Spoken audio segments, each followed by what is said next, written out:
Currently, I live in Mexico with my husband. I'm 60 years old, and like I said, I've been an artist my whole life, and it's taken me through a variety of mediums. I'm here today to explain just a little bit about what that journey would have entailed. I began having been born in New York, and I was always attracted to nature and art. And at the age of 12, I had an unfortunate experience of having my parents die. That in itself, I think, launched me into a lifestyle of trying to find community, trying to find something that was alive, that was the aliveness that made me alive. And now, after 35 years of being an artist, I still don't have an answer. But I can tell you, there were many, many years when I did have an answer. I thought I had an answer. When I was about 35, I decided that perhaps going to church would help with this desire to be at peace. And it did help. I learned a lot. I was a good little participant in the church.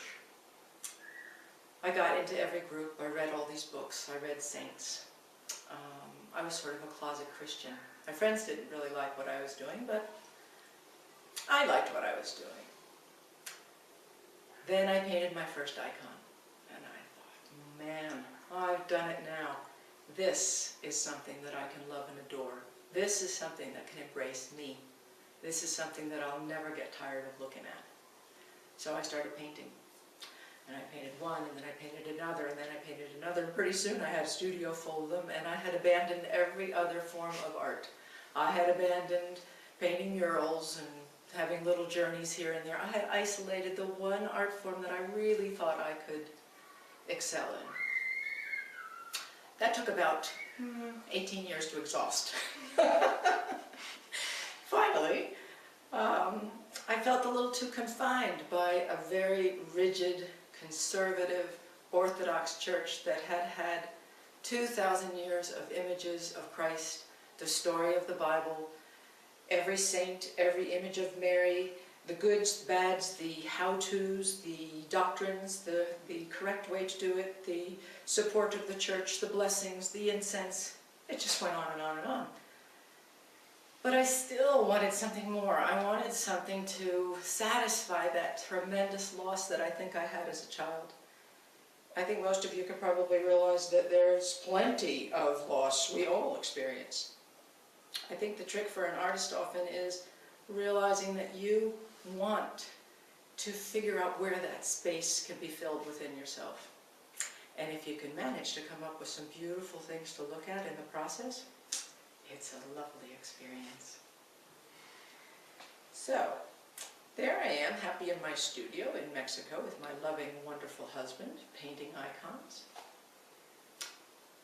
And I keep having this nagging thought about a dream that I had about 25 years ago.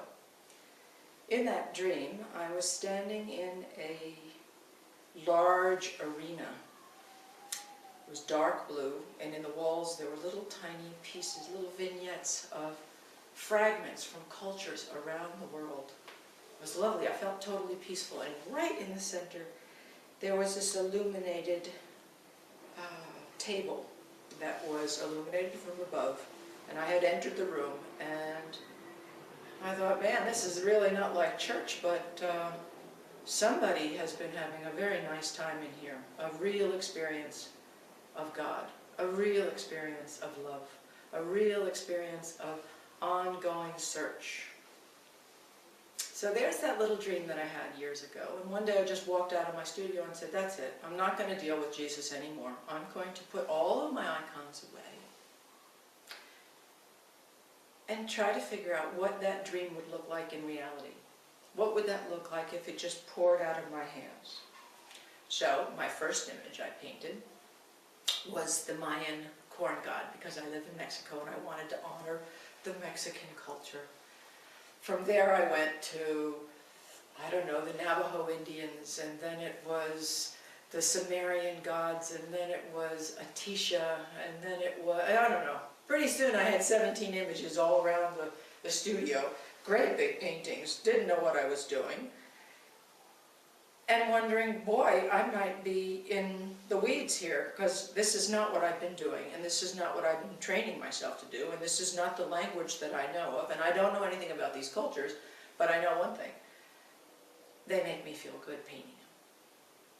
So periodically I'd wake up in the middle of the night and I'd get them all out of the stack and I'd put them so they could see each other, so they were in communion with one another and they were talking, and I realized that there were probably 3 or 4 continents that I'd already covered in terms of all these old relief systems and all these old images and all these wonderful expressions of what people believed in.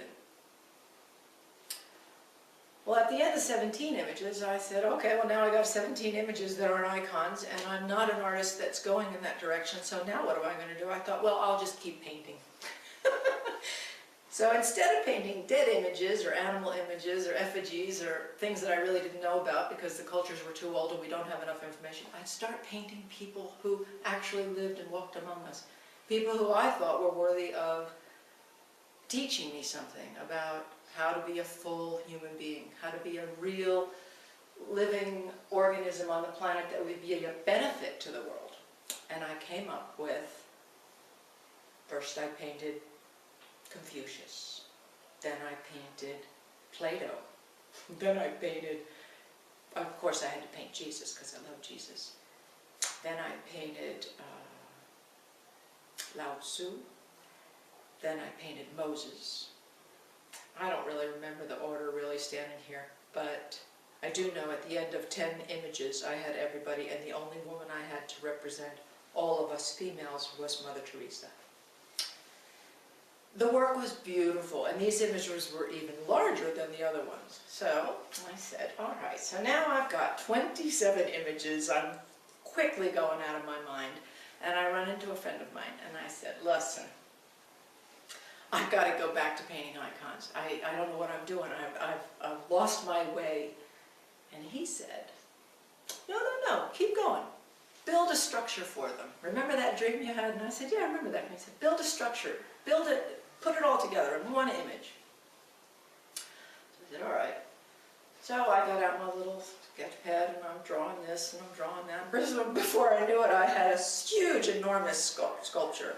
It was 32 feet wide, 11 feet high. It had 40 prayer wheels. It had a glass door. It had steps that came up to it. It had these 27 images, and it was fabulous. And I thought, man, this is really different. I built it under the architectural precept of an iconostas from a traditional Orthodox church. I knew what I was doing. I was breaking the very one sacred rule that would have been absolutely an insult to the faith.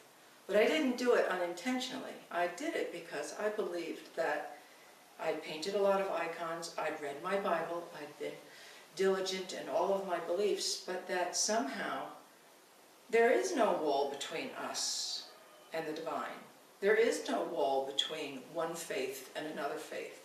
There is no wall that separates what I believe from what you believe. What we have are walls all over the place that are there to contain things.